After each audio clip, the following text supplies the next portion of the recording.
এদেশকে বিক্রি করার ষড়যন্ত্র চলতেছিল। এখানে উদ্দেশ্য হলো দেশটাকে গ্রাস করা। শুভেন্দু অধিকারী ওই দেশটাকে একটা নরকে পরিণত করেছে। জুলাই বিপ্লব কেন হয়েছিল? আপনারা ভেবেছেন সেটাকে সরকারকে পতন করার জন্য? না, বরং এদেশকে বিক্রি করার ষড়যন্ত্র চলতেছিল। এদেশের জনগণ ঐক্যবদ্ধভাবে সেই ষড়যন্ত্রকে রুখে দিয়েছে।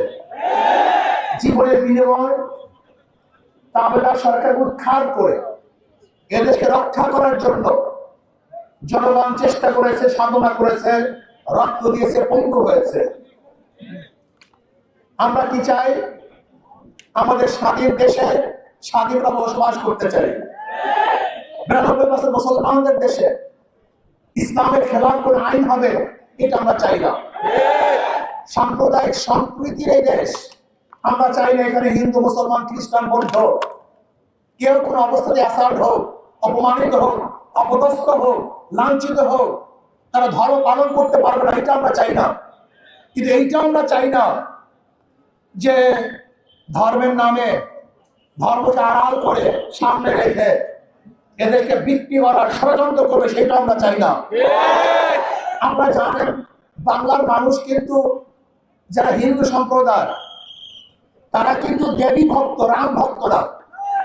আপনাদের অনেকেই জানা নেই যে হিন্দুদের মধ্যে সমস্ত হিন্দুরা কিন্তু একই দেবীর, একই ভূতের, একই মূর্তির ভক্ত হয় না। এক এক এলাকায় এক এক ধরনের মূর্তি তারা ভক্ত হয়। যেমন বাংলার মধ্যে সবচেয়ে বেশি দেবী ভক্ত, কিন্তু ইউপির মধ্যে এবং মুদির এলাকায় সেখানে তারা রামের ভক্ত। বাংলাদেশে হলো দেবীর ভক্ত, মুদির গ্রুপ তারা হলো রামের ভক্ত। এখানে দেবী মূর্তি স্থাপন না করে রামের মূর্তি স্থাপন করার কারণটা কি একদিন চিন্তা করেছেন? এই চিন্তা কিন্তু অনেকেই করেন নাই। এখানে দেবী এবং রাম উদ্দেশ্য নয়, এখানে উদ্দেশ্য হলো দেশটাকে গ্রাস করা, দেশটাকে দখল করা। আজকে আমাদের স্বরাষ্ট্রমন্ত্রী যারা দেশকে প্রদেশ বানাতে চায়, ভাগ করতে চায়, তাদের বক্তব্যকে সিলেবাস টান বলেছেন। এটা সিলেবাস টান হয়ে গেছে, কিন্তু আবার নতুন ভাবে জঙ্গি সৃষ্টি করতেছে। এই দেখেছেন কয়েকদিন আগে জঙ্গি নাটক শুরু হয়েছে। এই জঙ্গি নাটক এটা বাংলাদেশের কোন সংস্কৃতি নয়, এটা ভারতের এক সংস্কৃতি। এই জঙ্গি নাটকের মাধ্যমেই এদেশের আলেম ওলামা মাদ্রাসা মুসলমানদেরকে ধ্বংস করার রাষ্ট্র হিসেবে ব্যবহার করেছে। আবার এই সরকার জঙ্গি নাটক শুরু করেছে। ভারতের বিভিন্ন লিডাররা ম্যাপ দেখায় যে বাংলাদেশ, পাকিস্তান, আফগানিস্তান, নেপাল, ভুটান সহ এই এরিয়া অখণ্ড ভারত হিসাবে তারা ম্যাপের মধ্যে বারবার প্রদর্শনী করেন যে আজকে হোক কালকে হোক এদেশ আবার ভারত হয়ে যাবে।